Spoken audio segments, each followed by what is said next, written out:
ಹೊಸ P D ಒ ಹುದ್ದೆಗಳಿಗೆ ಸಂಬಂಧಿಸಿದಂತೆ ನೇಮಕಾತಿ ಆಗ್ತದೆ. ಸ್ನೇಹಿತರೆ, ಅದಕ್ಕೆ ಸಂಬಂಧಿಸಿದ ಸಂಪೂರ್ಣದ ಮಾಹಿತಿ ವಿಡಿಯೋದಲ್ಲಿ ತಿಳಿಸ್ಕೊಡ್ತೀನಿ. ವಿಡಿಯೋನ ಸ್ಕಿಪ್ ಮಾಡದೆ ಕೊನೆವರೆಗೂ ನೋಡಿ. ಹೌದು ಸ್ನೇಹಿತರೆ, ನಮ್ಮ ರಾಜ್ಯ ಕರ್ನಾಟಕದಲ್ಲಿ ಖಾಲಿ ಇರುವ 994 ಪಿ ಡಿ ಒ ಹುದ್ದೆಗಳಿಗೆ ಸಂಬಂಧಿಸಿದಂತೆ ಹೊಸ ನೇಮಕಾತಿ ಆಗ್ತದೆ. ಅದಕ್ಕೆ ಸಂಬಂಧಿಸಿದಂತೆ ಈಗ ಸಂಪೂರ್ಣದ ಮಾಹಿತಿಯನ್ನು ನೋಡೋದಾದರೆ, ಸ್ನೇಹಿತರೆ, ನೀವೇನಾದರೂ P C, P S I, S D A, F D ಆಗಿರ್ಬೋದು, ಪಿ ಡಿ ಒ ಆಗಿರ್ಬೋದು, ವಿಲೇಜ್ ಅಕೌಂಟ್ಗೆ ಸಂಬಂಧಿಸಿದಂತೆ ಮತ್ತು ಕೆ ಎಸ್ ಪ್ರಿಲಿಮ್ಸ್ಗೆ ಸಂಬಂಧಿಸಿ ಸ್ಟಡಿ ಮಾಡ್ತಾ ಇದ್ದರೆ ಈ ನೋಟ್ಸು ತುಂಬ ಉಪಯುಕ್ತ ಆಗುತ್ತೆ. ಹೌದು ಸ್ನೇಹಿತರೆ, ಸಿಲೆಬಸ್ಸಲ್ಲಿರುವ ಜಿ ಕೆಗೆ ಸಂಬಂಧಿಸಿದಂತೆ ಸಂಪೂರ್ಣವಾದ ಕೈ ಬರದ ನೋಟ್ಸು, ಅದ್ರ ಜೊತೆಗೆ ನಿಮಗೆ ಓಲ್ಡ್ ಕ್ವಶನ್ ಪೇಪರ್ ಕೂಡ ಕೊಡಲಾಗ್ತದೆ. ಸ್ನೇಹಿತರೆ, ಈ ನೋಟ್ಸಿನ ಬೆಲೆ ಬಂದು ಈಗ 200 ರೂಪಾಯಿ ಇತ್ತು. ಈಗ ನೇಮಕಾತಿ ಸದ್ಯದಲ್ಲಿ ಆಗುವ ಕಾರಣಕ್ಕಾಗಿ ಎಲ್ಲ ಸ್ಪರ್ಧಾ ಅಭ್ಯರ್ಥಿಗಳಿಗೆ ಯೂಸ್ ಆಗಲಿ ಅನ್ನೋ ಕಾರಣಕ್ಕಾಗಿ ಕೇವಲ 200 ರೂಪಾಯಿ ಅಲ್ರಿ, ಕೇವಲ 150 ರೂಪಾಯಿಗೆ ಈ ಎಲ್ಲ ಪಿ ಡಿ ಎಫ್ ನೋಟ್ಸನ್ನು ಕ್ಲಾಸ್ ಆಗ್ತದೆ. ಸ್ನೇಹಿತರೆ, ಯಾರಿಗಾದರೂ ಈ ನೋಟ್ಸ್ ಬೇಕಾಗಿತ್ತು ಅಂದರೆ ಕೆಳಗಡೆ ಕಾಣುವ ನಂಬರ್ಗೆ ಮೆಸೇಜ್ ಮಾಡಿ ನೀವು ಕೂಡ ಪಿ ಡಿ ಎಫ್ ನೋಟ್ಸನ್ನು ಪಡೆದುಕೊಳ್ಳಬಹುದು. ಸ್ನೇಹಿತರೆ, ಇದ್ರ ಜೊತೆಗೆ ನಿಮಗೆ 6th to 10th ಸಮಾಜ ವಿಜ್ಞಾನ ಮತ್ತು ವಿಜ್ಞಾನ ವಿಷಯದ ಶಾರ್ಟ್ ನೋಟ್ಸ್ ಏನಾದರೂ ಬೇಕಾಗಿತ್ತಂದ್ರೆ ಈ ಕೆಳಗಡೆ ಕಾಣುವ ವಾಟ್ಸಪ್ ನಂಬರ್ಗೆ ಮೆಸೇಜ್ ಮಾಡಿ ಅವನು ಕೂಡ ಪಡೆದುಕೊಳ್ಳಬಹುದು. ಕೇವಲ 100 ರೂಪಾಯಲ್ಲಿ ನಿಮಗೆ ಎಲ್ಲ short notes P D F ನೋಟ್ಸನ್ನು ಕಳಿಸಲಾಗ್ತದೆ. ಸ್ನೇಹಿತರೆ, 6ನೇ ತರಗತಿ ಅಂದರೆ 10ನೇ ತರಗತಿ ಸಮಾಜ ವಿಜ್ಞಾನ ಬುಕ್ಸು ಸ್ಟಾರ್ಟಿಂಗಲ್ಲಿ ಓದೋರು ಮಿಸ್ ಮಾಡದೆ ಹೋದ್ರಿ. ಯಾಕಪ್ಪ ಅಂದರೆ ಇದರಲ್ಲಿ ಎಲ್ಲ ಬೇಸಿಕ್ ಇರ್ತದೆ, ನಿಮಗೆ ಎಲ್ಲ ಕೂಡ ಆಲ್ಮೋಸ್ಟ್ ಎಲ್ಲ ಇಲ್ಲಿ 50 to 60% ಸಿಲೆಬಸ್ ಕವರ್ ಆಗ್ತದೆ. ಅದಕ್ಕಾಗಿ ಪ್ರತಿಯೊಬ್ಬರು ಕೂಡ 6ನೇ ತರಗತಿ ಅಂದರೆ 10ನೇ ತರಗತಿ ಪುಸ್ತಕಗಳನ್ನ ಮಿಸ್ ಮಾಡದೆ ಓದಿ. ಬನ್ನಿ ಸ್ನೇಹಿತರೆ, ಹಾಗಿದ್ದರೆ ಪಿ ಡಿ ಒ ಹುದ್ದೆಗಳಿಗೆ ಸಂಬಂಧಿಸಿದಂತೆ ಯಾವ ಡಿಸ್ಟಿಕ್ನಲ್ಲಿ ಎಷ್ಟೆಷ್ಟು ಹುದ್ದೆಗಳು ಖಾಲಿ ಇದ್ದಾವೆ, ಅದಕ್ಕೆ ವಿದ್ಯಾರ್ಹತೆ ಏನು, ಸಂಬಳವೇನು, ನೇಮಕಾತಿ ಯಾವಾಗ ಆಗ್ತದೆ ಎಂಬುದನ್ನು ಸಂಪೂರ್ಣವಾಗಿ ನೋಡಿದರೆ, ಮೊದಲಿಗೆ ಯಾವ ಜಿಲ್ಲೆಯಲ್ಲಿ ಎಷ್ಟು ಹುದ್ದೆಗಳದ ಅಂತ ನೋಡಿದರೆ, ಸ್ನೇಹಿತರೆ, ಒಟ್ಟಾರೆಯಾಗಿ 990ಕ್ಕೂ ಹೆಚ್ಚಿನ ಹುದ್ದೆಗಳು ಖಾಲಿ ಅದಾವ.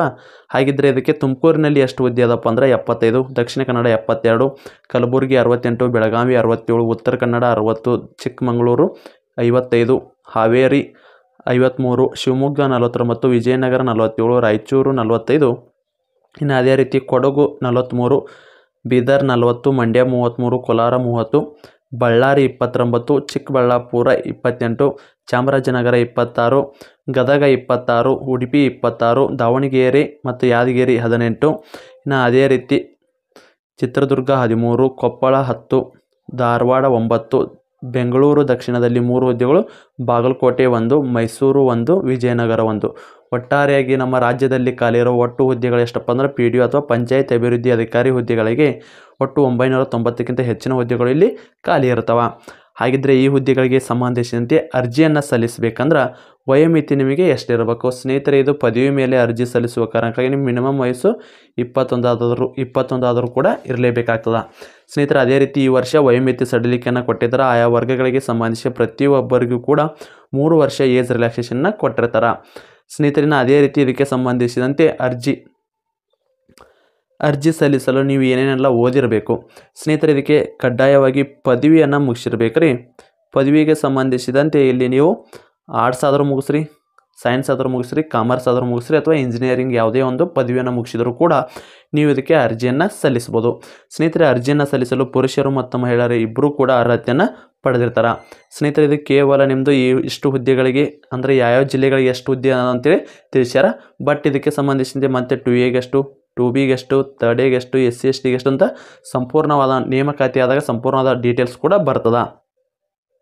ಇನ್ನು ಸಾಕಷ್ಟು ಅಭ್ಯರ್ಥಿಗಳಿಗೆ ಏನು ಗೊಂದಲ ಐತಪ್ಪ, ಇದು ಪಂಚಾಯತಿ ಅಭಿವೃದ್ಧಿ ಅಧಿಕಾರಿ ಮತ್ತು ಇದಕ್ಕೆ ಏನಾದರೂ ನಾವು ಎಕ್ಸ್ಪೀರಿಯನ್ಸ್ ಸರ್ಟಿಫಿಕೇಟ್ ಏನಾದರೂ ಬೇಕಪ್ಪ ಅಂತ ಕೇಳಿದ್ವಿ. ಸ್ನೇಹಿತರೆ, ಇದಕ್ಕೆ ಯಾವುದೇ ರೀತಿ ಎಕ್ಸ್ಪೀರಿಯನ್ಸ್ ಬೇಕಾಗಿಲ್ಲ. ಕೇವಲ ನೀವು ಪದವಿಯನ್ನು ಪಾಸ್ ಆಗಿದ್ದರೆ ಸಾಕು, ಅರ್ಜಿಯನ್ನು ಸಲ್ಲಿಸ್ಬೋದಾಗಿರ್ತದೆ. ಹಾಗಿದ್ದರೆ ಈ ಹುದ್ದೆಗಳಿಗೆ ಆಯ್ಕೆ ಆದರೆ ಸ್ಯಾಲ್ರಿ ಎಷ್ಟು ಸಿಗುತ್ತಪ್ಪ ಅಂದ್ರೆ ಕಡಿಮೆ ಅಂದರೂ ಕೂಡ 50,000ರಿಂದ 60,000 ಸ್ಟಾರ್ಟಿಂಗ ಇರ್ತದೆ ರೀ. ಇನ್ನು ಅರ್ಜಿ ಸಲ್ಲಿಸಲು ಪ್ರಾರಂಭದ ದಿನಾಂಕ ಮತ್ತು ಕೊನೆಯ ದಿನಾಂಕ ನೋಡೋದಾದರೆ, ಸ್ನೇಹಿತರೆ, ಅರ್ಜಿ ಸಲ್ಲಿಕೆ ಪ್ರಾರಂಭ ಮಾರ್ಚ್ ಅಥವಾ ಏಪ್ರಿಲಲ್ಲಿ ಆಗುವ ಸಾಧ್ಯತೆ ಐತ್ರಿ. ಇದು ನೇಮಕಾತಿ ಆಗಿಲ್ಲ, ಬಟ್ ಆದರೆ ಎಷ್ಟು ಹುದ್ದೆಗಳು ಖಾಲಿ ಅದಾವೆ ಮತ್ತು ನೇಮಕಾತಿ ಯಾವಾಗ ಆಗುತ್ತೆ ಅಂತೇಳಿ ತಿಳಿಸಿರ್ತಾರೆ. ಸ್ನೇಹಿತರೆ, ಈಗ ನಿಮಗೆ ಎಷ್ಟು ಬೆಸ್ಟಪ್ಪ ಅಂದರೆ ಇದು ನೇಮಕಾತಿ ಮುಂದಾಗೋದನ್ನು ತಿಳಿಸ್ತಾರೆ. ಈಗ ನಿಮ್ಗೆ ಓದೋಕ್ಕೂ ಕೂಡ ಟೈಮ್ ಸಿಗುತ್ತೆ. ಈಗ ನೇಮಕಾತಿ ಆದ ತಕ್ಷಣ ಎಕ್ಸಾಮ್ ಇಡುವ ಸಾಧ್ಯತೆ ಐತ್ರಿ. ಯಾಕಂದರೆ ಈಗ ರಾಜ್ಯದಲ್ಲಿ ತುಂಬ ಹುದ್ದೆಗಳು ಖಾಲಿ ಅದಾವೆ ರೀ. ಅದೇ ರೀತಿ ನೇಮಕಾತಿ ಕೂಡ ಸರಿಯಾಗಿ ಆಗಿಲ್ಲ. ಆ ಕಾರಣಕ್ಕಾಗಿ ನೇಮಕಾತಿ ಆದ ಒಂದು 1 ಮಂತ್ ಅಥವಾ 2 ಮಂತಲ್ಲಿ ನೇಮಕಾತಿಗೆ ಸಂಬಂಧಿಸಿದಂತೆ ಎಕ್ಸಾಮನ್ನು ತೊಗೊಂಡ್ಬಿಡ್ತಾರೆ. ಅದಕ್ಕಾಗಿ ನಿಮಗೀಗ ಟೈಮ್ ಕೂಡ ಸಿಗ್ತೀರಿ. ಈಗ ಕಡಿಮೆ ಅಂದರೂ ಕೂಡ 6ರಿಂದ 7 ತಿಂಗಳು ಈಗ ಟೈಮ್ ಸಿಗ್ತದೆ. ಸರಿಯಾಗಿ ಇನ್ನೂ ಯಾರು ಸ್ಟಡಿ ಮಾಡೋಕ್ಕೆ ಸ್ಟಾರ್ಟ್ ಮಾಡಿಲ್ಲ. First 6th to 10th basic books ಓದಿ, ಆಮೇಲೆ ನಾವು ಆಲ್ರೆಡಿ ಹೇಳಿದ್ವಿ ಸಿಲೆಬಸ್ ನೋಟ್ಸ್ ಕೂಡ ಕೊಡಲಾಗ್ತದೆ ಅಂತೇಳಿ ನಮ್ಮ ಚಾನಲ್ ವೀಕ್ಷಕರಾಗಿ ಸ್ಪೆಷಲ್ ಆಫರನ್ನು ಕೊಡಲಾಗ್ತಿರೋದು. ಕೇವಲ 150 ರೂಪಾಯಿಗೆ ನಿಮಗೆ ಎಲ್ಲ PDF ನೋಟ್ಸ್ ಕೂಡ ಸಿಗ್ತಾವೆ ರೀ. ಮತ್ತು ಅದ್ರ ಜೊತೆಗೆ 6 to 10th ನೋಟ್ಸ್ ಬೇಕಂದ್ರೆ 100 ಟೋಟಲ್ ಆಗಿ ಎಲ್ಲ ಬೇಕಂದ್ರೆ 250 ನಿಮಗೆ ಎಲ್ಲ PDF ನೋಟ್ಸ್ ಸಿಗ್ತಾವೆ. ಸ್ನೇಹಿತರೆ ನಿಮಗೇನಾದರೂ ನೋಟ್ಸ್ ಬೇಕಂತಂದ್ರೆ ನಮ್ಮ ಚಾನಲಲ್ಲಿ ವಿಡಿಯೋ ನೋಡಿದ್ದನ್ನು ಸ್ಕ್ರೀನ್ಶಾಟ್ ಕಳಿಸಿದರೆ ಅತ್ಯಂತ ಕಡಿಮೆ ಬೆಲೆಯಲ್ಲಿ ನೋಟ್ಸ್ ಕೂಡ ಸಿಗ್ತಾವೆ. ಸ್ನೇಹಿತರೆ ಇದಾಗಿತ್ತು ಇವತ್ತು ನೋಡಿ. ಇದಕ್ಕೆ ಸಂಬಂಧಿಸಿದಂತೆ ಏನೇ ಡೌಟ್ ಇದ್ದರೂ ಕೂಡ ಕಮೆಂಟ್ ಮೂಲಕ ತಿಳಿಸಿ. ಸ್ನೇಹಿತರೆ ನೇಮಕಾತಿ ಯಾವಾಗ ಆಗುತ್ತಪ್ಪ ಅಂದ್ರೆ ಮಾರ್ಚ್ ಮತ್ತು ಏಪ್ರಿಲ್ ತಿಂಗಳ ಒಳಗಡೆ ನಿಮ್ಮದು ನೇಮಕಾತಿ ಆಗ್ತದೆ. ಮತ್ತು ವಯೋಮಿತಿ ಸಡಿಲಿಕ್ಕೆ ಕೂಡ 3 ವರ್ಷ ನೀಡಲಾಗಿರ್ತದೆ. ಯಾರೆಲ್ಲ ಅರ್ಜಿ ಸಲ್ಲಿಸಾಕ ವಯೋಮಿತಿ ನಮ್ದೇನೋ ಆಲ್ರೆಡಿ ನಮ್ಮದು ವಯೋಮಿತಿ ಆಗಿ ಹೋಗೈತೆ ಅನ್ನೋರು ಇದ್ರಂದ್ರೆ ಮತ್ತೆ 3 ವರ್ಷ ನಿಮಗೆ ಟೈಮ್ ಇರ್ತದೆ. ಅದಕ್ಕಾಗಿ ಸರಿಯಾಗಿ ಸ್ಟಡಿ ಮಾಡಿ ನೀವು ಕೂಡ ಈ ಸಾರಿ ಆದರೂ ಕೂಡ ನಿಮ್ಮದು ಸೆಲೆಕ್ಷನ್ ಆಗಲಿ. ಆಲ್ ದ ಬೆಸ್ಟ್ ಅಂತ ಹೇಳ್ತಾ ಮತ್ತೆ ಮುಂದಿನ ವಿಡಿಯೋದಲ್ಲಿ ಸಿಗೋಣ. ಶುಭ ದಿನ.